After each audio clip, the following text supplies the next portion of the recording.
안녕하세요. 해질녘에 온정에 오신 것을 환영합니다. 이번 호에서 여러분과 공유할 것은 모친이 응급 입원했을 때 시어머니는 핑계로 여행을 떠나고 남편이 무관심한 속에서 주인공이 오래 참은 억울함을 버리고 단호히 반격하는 통쾌한 이야기입니다. 시어머니가 스스로 병에 걸린 뒤 비용과 간병을 강요하자 주인공은 공동재산을 옮기고 이혼을 결심하며 자신과 모친을 지킵니다. 불공평한 대우에 굴하지 않고 원칙을 고수한 결과 최종적으로 속 시원한 행복을 찾는 이야기로 보는 이에게 힘과 감동을 선사할 것입니다. 엄마가 갑자기 심한 복통으로 쓰러져 119 구급차가 불려온 순간 나는 직장 회의실에서 스마트폰을 붙잡은 손이 젖었다. 급성 복막염 의심. 즉시 수술이 필요합니다는 의사의 말이 귀를 꿰뚫을 때 나는 첫 번째로 시어머니를 생각했다.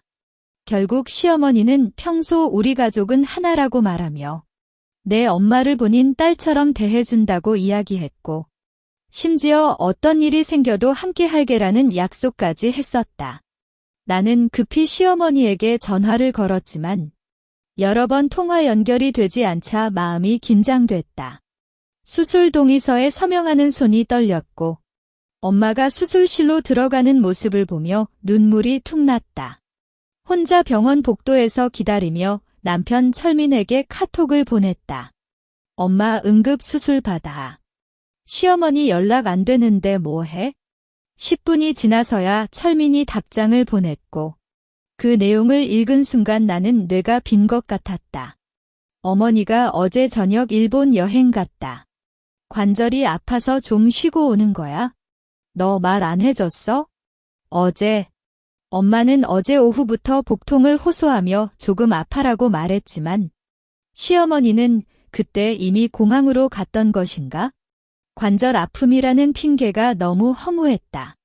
시어머니는 매일 아침 산책도 2시간씩 하며 주말엔 친구들과 등산까지 다니는 사람인데 갑자기 관절이 아파 해외여행을 떠나다니. 나는 철민에게 엄마가 이렇게 심한데 시어머니가 여행을?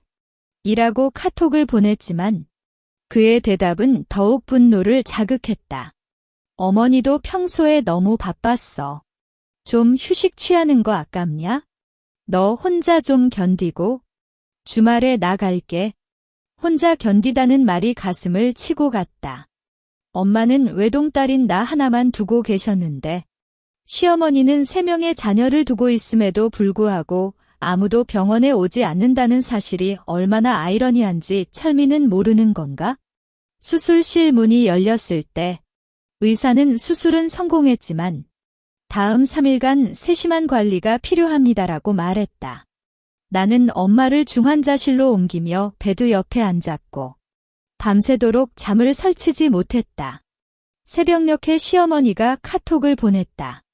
딸아, 일본 정말 좋아? 오늘 아침 해변이 예뻤어. 뒤에 해변 사진까지 첨부했는데 시어머니는 관절 아픔이 없던 것처럼 활기차게 웃고 있었다. 나는 엄마 수술 잘 끝났어라고만 답장을 보냈고 시어머니는 그래? 잘 됐다. 너 좀 애써봐. 나 뒤로 갈게라고 답한 뒤 아무 소식이 없었다. 철민은 아침에 오늘 출장이라 못 갈게라는 메시지만 남겼다. 나는 혼자 병원에서 엄마의 생체 징후를 확인하고 약을 주고 식사를 먹여주며 온몸이 뻐근해졌다. 하지만 이보다 시어머니의 태도와 남편의 무관심이 훨씬 더 아팠다. 내 엄마가 생명이 걸린 수술을 받는 동안 시어머니는 해외에서 즐거운 여행을 하고 남편은 그걸 옹호하는 것.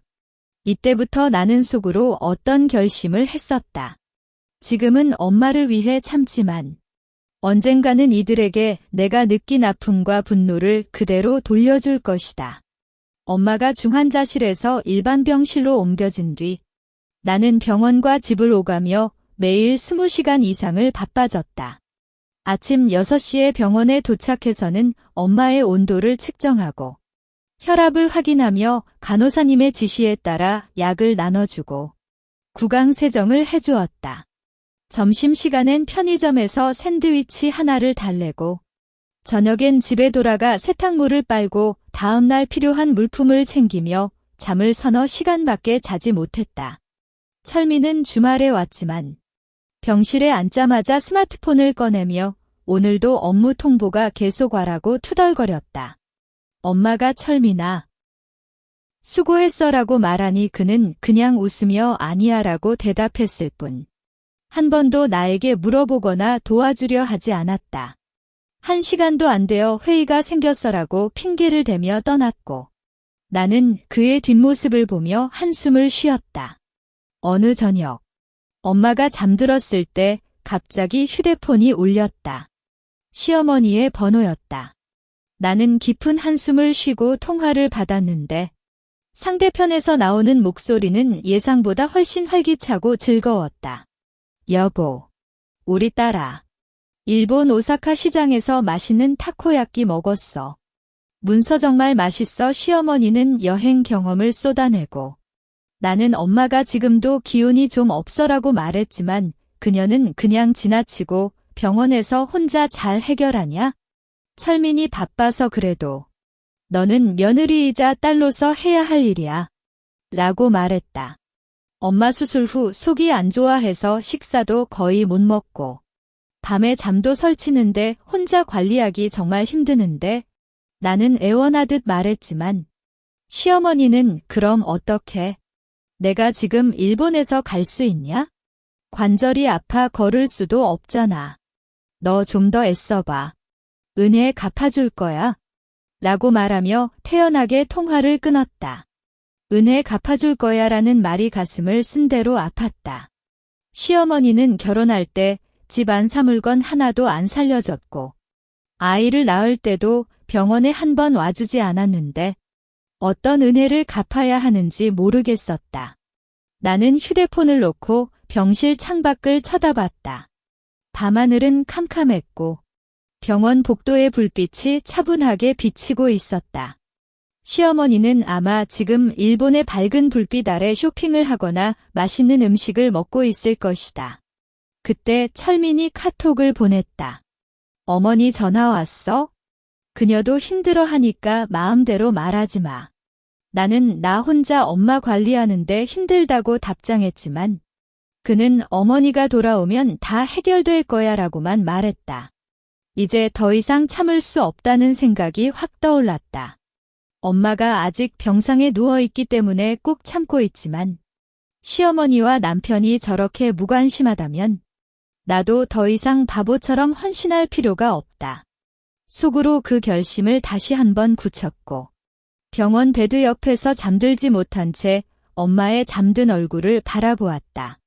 엄마의 상태가 조금씩 나아지기 시작했을 때 주말 오후 갑자기 철민의 전화가 왔다. 그의 목소리는 평소와 달리 긴장했고 여보, 심각한 일이 생겼어.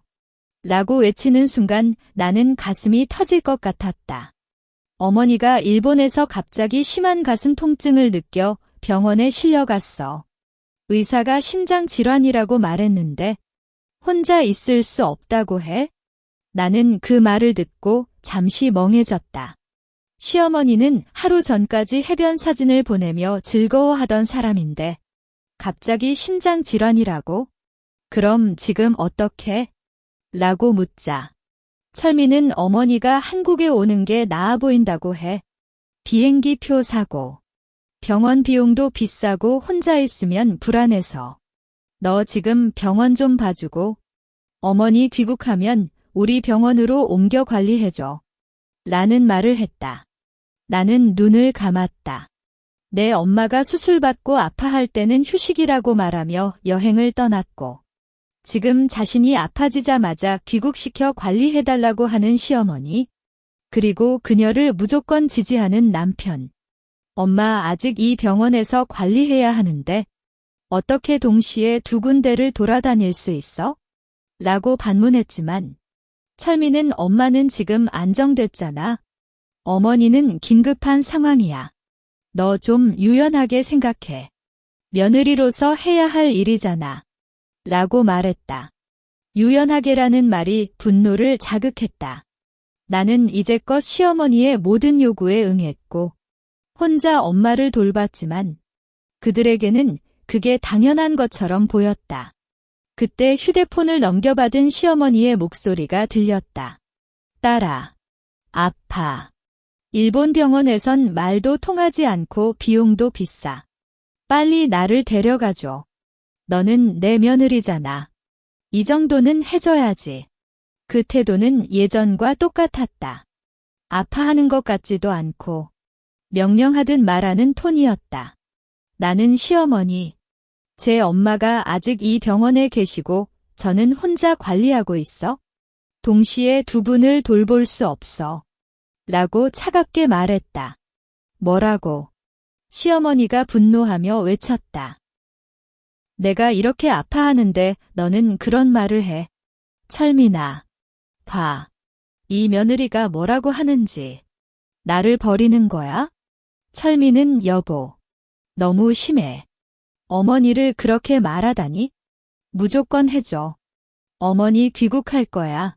너 준비해. 라고 말하며 통화를 끊었다. 나는 휴대폰을 놓고 병원 창밖을 쳐다봤다. 시어머니가 귀국한다는 사실.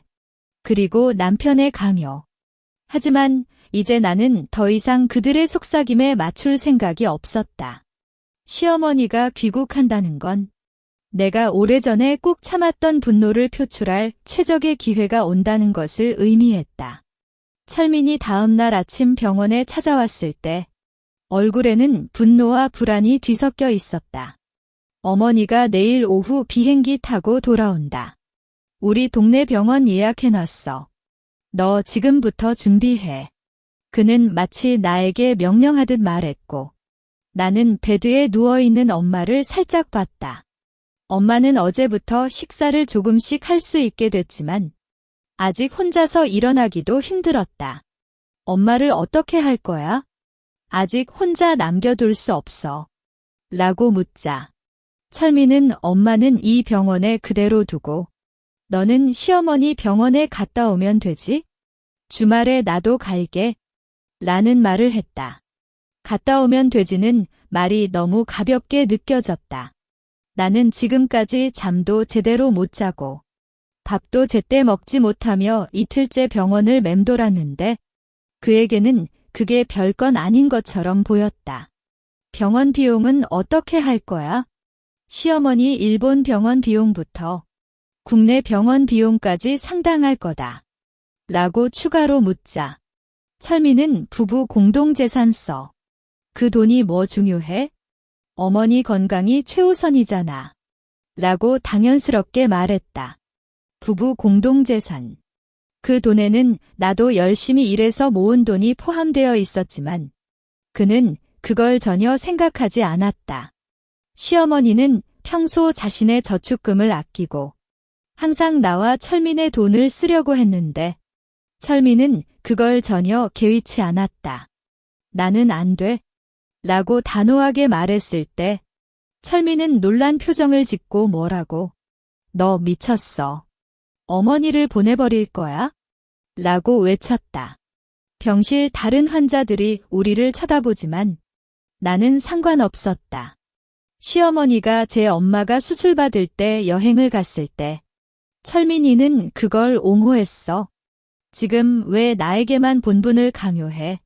시어머니가 스스로 한 선택이니까 스스로 책임져야 해. 라고 말했다. 철민은 얼굴을 붉히며 너 이제부터 어떻게 할 거야? 시어머니를 버릴 거야? 라고 다시 묻자.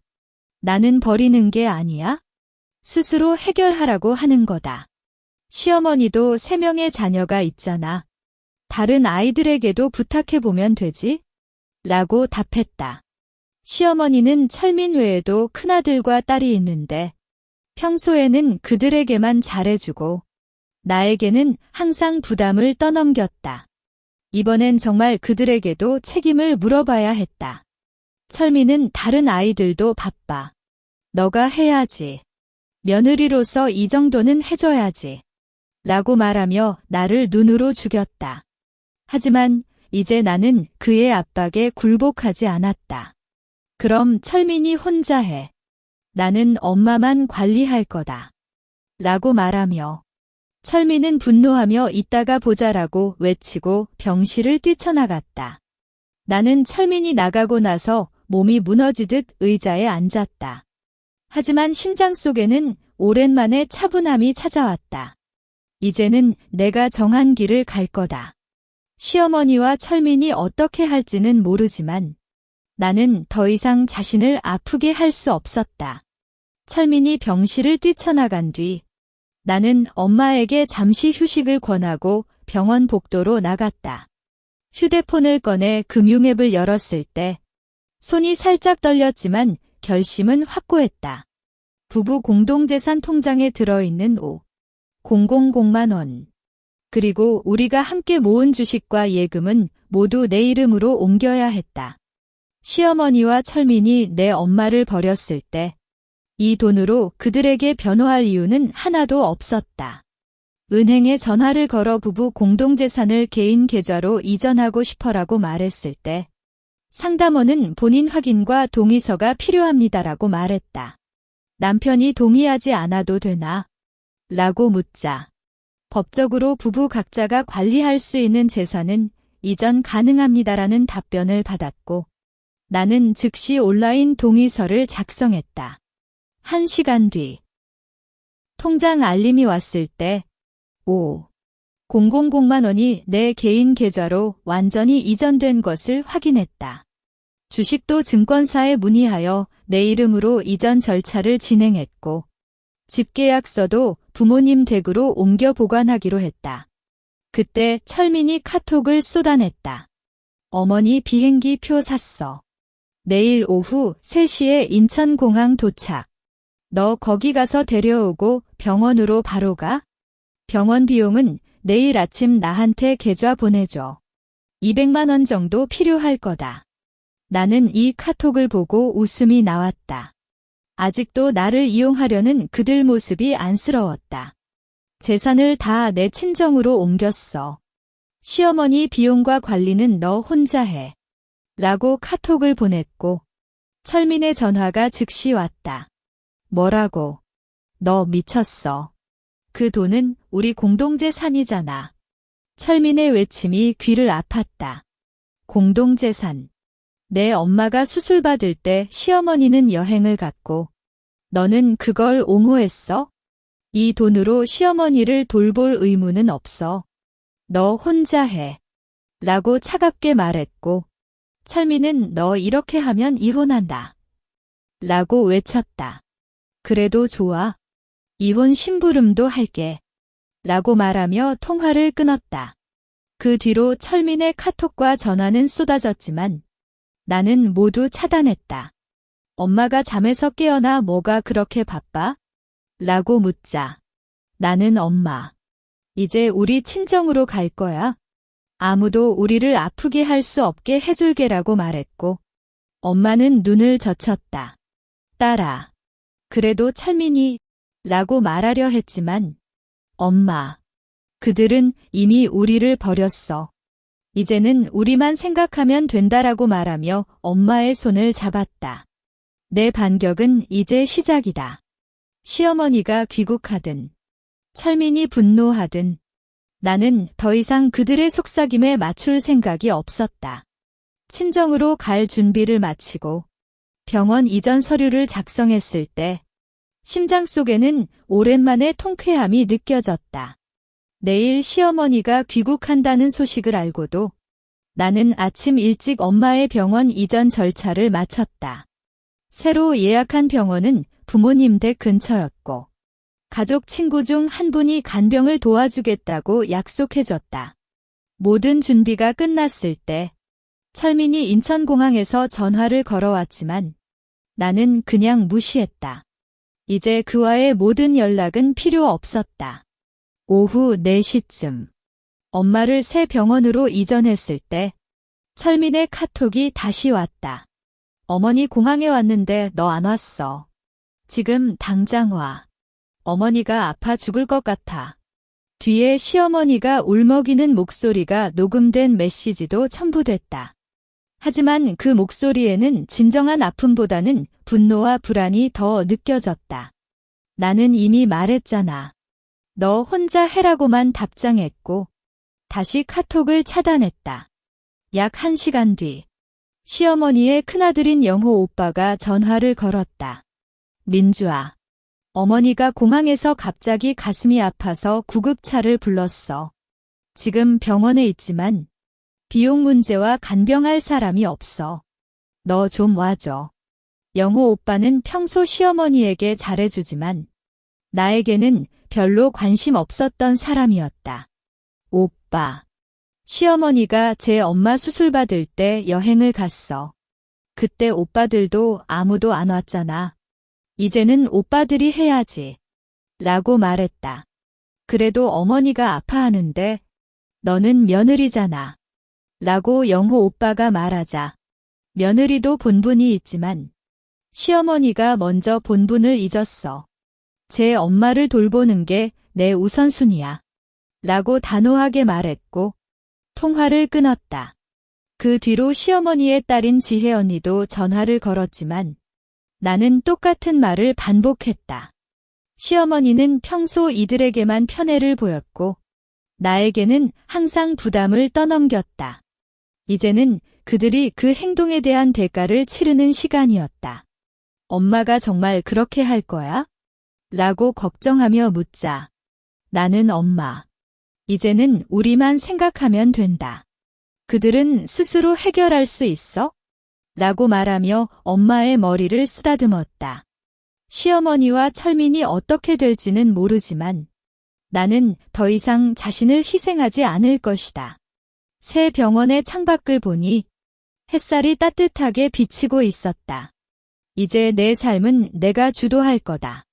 시어머니가 영호 오빠와 지혜 언니의 마지못한 도움으로 국내 대형 병원에 입원했다는 소식을 삼촌의 딸인 지민이 카톡으로 알려줬다. 언니. 시어머니 삼촌이 매일 병원에 갔다 오는데 정말 지친다고 투덜거려. 영호 삼촌이랑 지혜 언니도 서로 밀어내고 있어. 지민이 보낸 메시지를 읽으며 내가 예상했던 대로 일이 풀리고 있다는 생각이 들었다.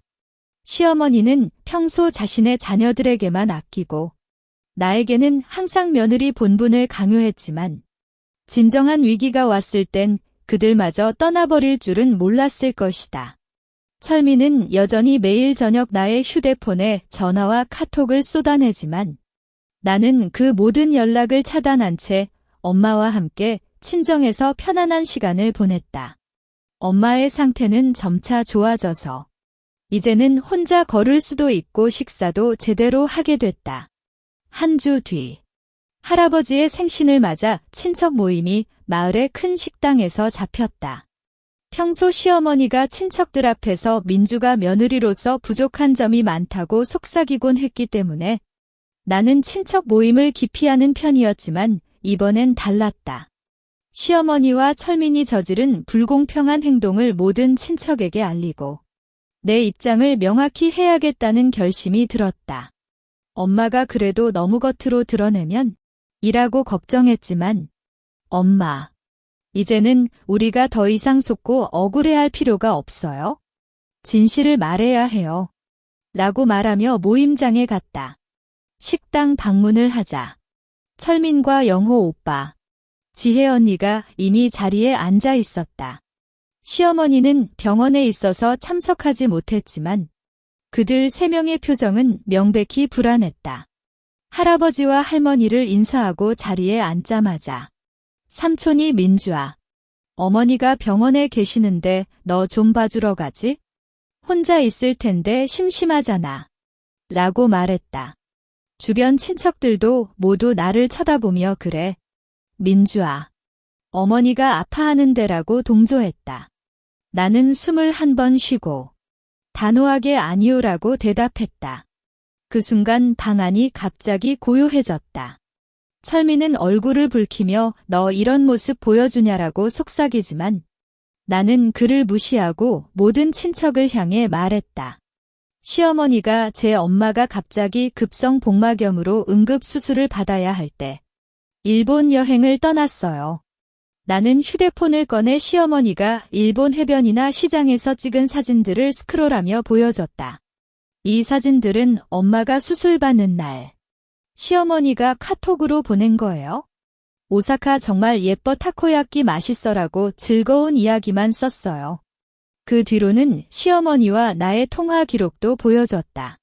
엄마가 수술 후 중환자실에 있을 때 시어머니는 병원에서 혼자 잘 해결하냐? 철민이 바빠서 그래도 너는 며느리로서 해야 할 일이야. 관절이 아파 걸을 수도 없잖아. 너 좀 애써봐라고 말했어요. 친척들은 그 말과 사진을 보며 경악했고 할머니가 어머니 정말 그랬어? 라고 말했다. 네. 할머니. 제가 혼자 병원에서 3일 밤새도록 엄마를 지켰어요. 아침 6시부터 저녁 10시까지 병원을 떠나지 않았고 밥은 편의점 샌드위치 하나로 달래고 잠은 의자에 기대어 2~3시간밖에 자지 못했어요. 나는 목소리가 살짝 떨렸지만 계속 말했다. 철민이는 주말에 1시간만 왔다 갔어요. 병실에 앉자마자 스마트폰만 만지작거리며 오늘 일이 많아라고 핑계를 대고 갔어요. 시어머니의 여행을 휴식이 필요했다고 변호했어요. 영호 오빠가 그건 어머니가 평소 관절이 아파서 좀 쉬고 싶었나 봐. 우리는 알지 못했어라고 변명하려 했지만 시어머니는 매일 아침 2시간 산책하고 주말엔 친구들과 등산까지 다니는 사람이에요. 제 엄마가 아파하는 걸 알고도 갑자기 관절이 아파 해외여행을 떠났다고 생각하시나요? 라고 반문하자 영호 오빠는 입을 막았다. 지혜 언니도 그래도 어머니가 이제 아파하는데 라고 말하지만 제 엄마가 아파할 때 시어머니는 어디에 있었어요? 그때 왜 이런 말을 안 하셨어요? 라고 물어보자 아무 말도 하지 못했다. 나는 다시 휴대폰을 꺼내 시어머니가 일본에서 갑자기 심장통을 느껴 병원에 입원했다는 통보를 받자 철민이 제게 어머니 귀국시켜 병원 관리해줘 부부 공동재산 써라고 강요했어요. 그래서 제가 더 이상 참을 수 없어 부부 공동재산 5,000만 원과 주식을 모두 어머니에게로 옮겼어요. 이 말을 듣고 친척들 중 한 명이 그래도 너무 심하지 않아?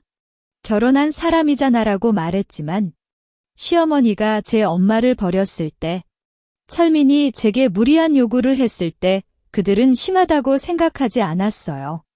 이건 제가 스스로와 엄마를 지키는 유일한 방법이었어요. 라고 단호하게 대답했다. 할아버지가 한숨을 쉬고 어머니가 잘못했어. 민주가 억울해했구나라고 말했고 다른 친척들도 그래.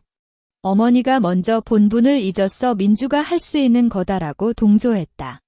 철민은 얼굴이 완전히 빨개졌고 너 이런 걸 공공연히 말하냐?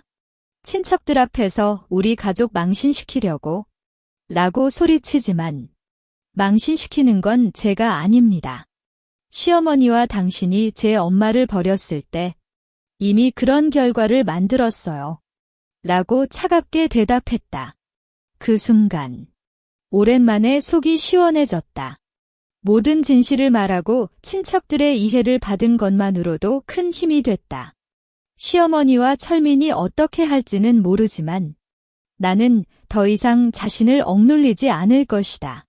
친척 모임이 끝난 뒤 철민은 나를 식당 주차장에서 붙잡았다. 그의 눈에는 분노와 좌절이 뒤섞여 있었고 너 이제 정말 끝이냐? 재산 돌려줘. 어머니 병원비가 아직 안 났어. 라고 외쳤다. 나는 그의 손을 뿌리치고 재산은 절대로 돌려주지 않아. 시어머니의 병원비는 너나 영호 오빠, 지혜 언니가 나눠내야 해. 라고 단호하게 말했다. 우리가 어떻게 감당하냐? 5,000만 원이야. 라고 철민이 소리치지만 그 돈에는 내가 5년 동안 열심히 일해서 모은 돈도 포함되어 있어. 내 엄마를 돌볼 때는 아무도 안 왔어. 이제는 너희 차례야. 라고 대답했다. 그때 지민이 다가와 언니. 철민 삼촌 좀 그만. 시어머니가 병원에서 혼자라 울고 있어? 라고 말했지만 지민아, 이건 나와 철민. 시어머니 사이의 문제야. 너는 참여하지 마. 라고 말하며 철민을 바라봤다. 이혼할게. 내일 변호사에게 연락해서 이혼 절차를 시작할 거다. 라고 말했을 때 철민은 놀란 표정을 짓고 너 정말 미쳤어? 이혼하면 너도 손해야지. 라고 외쳤다. 아니, 손해는 너희야. 내가 이제껏 너희를 위해 얼마나 희생했는지 생각해봐. 이혼이 내게는 해방이야. 라고 말하며 차에 올랐다. 차 안에서 엄마에게 전화를 걸었을 때 엄마는 딸아, 철민이 울먹이는 통화를 했어? 정말 이혼할 거야? 라고 묻자 엄마, 이혼이 맞아. 그들과 함께 살면 우리는 영원히 불행할 거야. 라고 말했다. 엄마는 한숨을 쉬고 그래. 딸이 결정한 거라면 엄마가 지지해줄게. 우리 딸에서 편안히 살자라고 말했고 나는 눈물이 툭 났다. 오랜 시간 혼자 견뎠지만 이제 엄마의 지지로 더 이상 혼자가 아니다. 집에 돌아온 뒤 변호사에게 전화를 걸어 이혼 관련 문서를 준비해달라고 부탁했다. 부부 공동재산을 이미 개인 계좌로 이전했고 시어머니와 남편의 불공평한 행동에 대한 증거도 모았어라고 말했을 때 변호사는 그럼 이혼 소송에서 유리할 거예요라고 말했다. 그 밤 나는 잠들기 전에 시어머니와 철민의 사진을 지웠다. 이제 과거는 잊고 엄마와 함께 새로운 삶을 시작할 거다. 다음 날 아침 철민이 우리 딸과 문을 두드렸다. 민주아, 제발 용서해. 어머니도 잘못 알았어. 재산 좀 돌려주고 이혼하지 말자라고 애원했지만 나는 문을 열지 않고 너는 이제 그만 떠나. 이혼 절차는 이미 시작됐어라고 외쳤다. 철민의 울음소리가 밖에서 들렸지만 나는 마음이 움직이지 않았다. 이제는 내 행복을 위해 용서할 수 없다. 철민이 딸과 문을 두드리며 애원하는 소리가 새벽녘까지 이어졌지만 나는 한 번도 문을 열지 않았다. 엄마가 그래도 한 번 만나서 이야기해보자라고 말했지만 엄마, 이제 만나도 아무 소용없어. 그들은 단지 재산을 원할 뿐이야 라고 말하며 거부했다. 이틀 뒤 변호사로부터 이혼 청구서가 철민에게 송달됐다는 통보를 받았고 철민은 카톡으로 너 이렇게 독하게 할 거야? 어머니가 병원에 누워있는데라고 혼란스러운 메시지를 보냈지만 나는 읽지 않고 삭제했다. 시어머니의 병원비가 급증했다는 소식을 지민으로부터 들었다. 언니. 시어머니 삼촌 수술까지 해야 해서 병원비가 3,000만 원을 넘었어. 영호 삼촌이 내 돈은 아이 교육비로 써야 해라고 말하고 지혜 언니도 남편 반대라 안 된다고 해서 철민 삼촌이 혼자 버티고 있어 지민의 말을 듣고 나는 별 감정이 없었다. 이는 시어머니가 자신의 행동에 대해 치르는 대가일 뿐이다. 시어머니는 평소 자신의 저축금이 000만 원을 아끼고 자녀들에게만 주려 했지만 이제는 그 돈으로 자신의 병원비를 내야 했다. 어느 날 병원에서 직접 시어머니의 전화가 왔다. 그의 목소리는 이전과 달리 허약했고 민주아, 미안해. 그때 엄마가 잘못했다. 너의 엄마를 돌보지 않고 여행 갔던 것 정말 미안해라고 말했다. 나는 그 말을 듣고 잠시 침묵했다. 이제 후회해도 늦어. 시어머니는 제 엄마가 아파할 때 그런 말을 하지 않았어라고 차갑게 말했고 시어머니는 나도 이제 알았어. 철민이 너무 힘들고 다른 아이들도 날 버리고 병원비도 못 내겠어라고 울먹였다. 그럼 시어머니의 저축금을 쓰면 되지라고 묻자 그 돈은 철민에게 남겨주고 싶어라고 말했다. 나는 웃음이 나왔다. 재산은 내가 합법적으로 이전했고 이혼은 필수다라고 답변했다. 시어머니의 후회와 사과는 너무 늦었다. 나는 이제 엄마와 함께 편안한 삶을 살고 싶을 뿐이다. 병원비를 감당하지 못해 시어머니가 일반 병실에서 더 저렴한 병원으로 이전했다는 소식을 들었을 때 나는 단지 한숨을 쉬었다. 이는 그들이 스스로 선택한 길이기 때문이다. 이혼 재판일이 정해졌을 때 나는 변호사와 함께 증거를 마무리했다. 시어머니의 여행 사진 통화 기록, 철민의 강요 문자, 그리고 내가 혼자 엄마를 돌본 병원 증명서까지 모두 제출했다.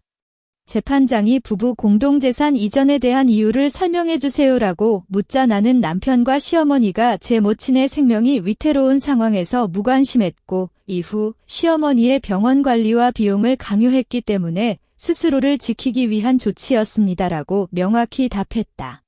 철민은 그래도 000만 원이 너무 많다라고 주장했지만 변호사가 여성이 가족 관리를 위해 희생한 노동력과 정신적 피해를 감안한다면 이는 합당한 자기 방어입니다라고 반박했고 재판장은 나의 주장을 인정했다. 재판이 끝난 뒤 철민이 나를 법원 복도에서 붙잡았다. 그의 눈에는 눈물이 고여 있었고 이제 어머니 병원비도 못 내고 이혼까지 되면 어떻게 살아야 해라고 울먹였다. 그 질문은 제게 해야 해. 제 엄마가 수술받을 때 시어머니는 일본에서 즐거웠고 당신은 그걸 옹호했어라고 차갑게 말했고 그를 떼어놓고 갔다. 지민으로부터 최종 소식을 들었을 때 시어머니는 저축금을 모두 써도 병원비가 모자라 결국 보험금을 청구해야 했고 영호 오빠와 지혜 언니는 시어머니를 둔 채 각자의 삶을 살았다. 철민은 이혼으로 인해 주택까지 잃고 임대주택에서 시어머니를 돌보며 매일 알바를 다니는 생활을 했다. 나는 처가에서 엄마와 함께 살았고 이전했던 재산으로 작은 커피숍을 열었다. 엄마는 커피숍에서 손님을 맞추며 기운차게 지내고 나는 매일 엄마와 함께 식사하며 평화로운 시간을 보냈다. 어느 날 커피숍에 지민이 왔을 때 언니 철민 삼촌이 시어머니를 데리고 커피숍 앞을 지나갔어. 시어머니가 커피숍 보고 한숨을 쉬더라고라고 말했다. 나는 그 말을 듣고 웃었다. 후회해도 이미 늦었다. 이제 나는 아무도 나를 아프게 할 수 없다. 시어머니와 철민이 준 아픔을 통해 배웠다. 스스로를 지키는 건 죄가 아니고 불공평한 대우에는 단호히 반격해야 한다는 것을. 커피숍 창밖을 보면 햇살이 따뜻하게 비치고 있고 엄마가 손님에게 미소를 짓고 있다. 이것이 바로 내가 원했던 행복이다. 과거는 잊고 앞으로의 삶을 엄마와 함께 속 시원하게 살아갈 것이다.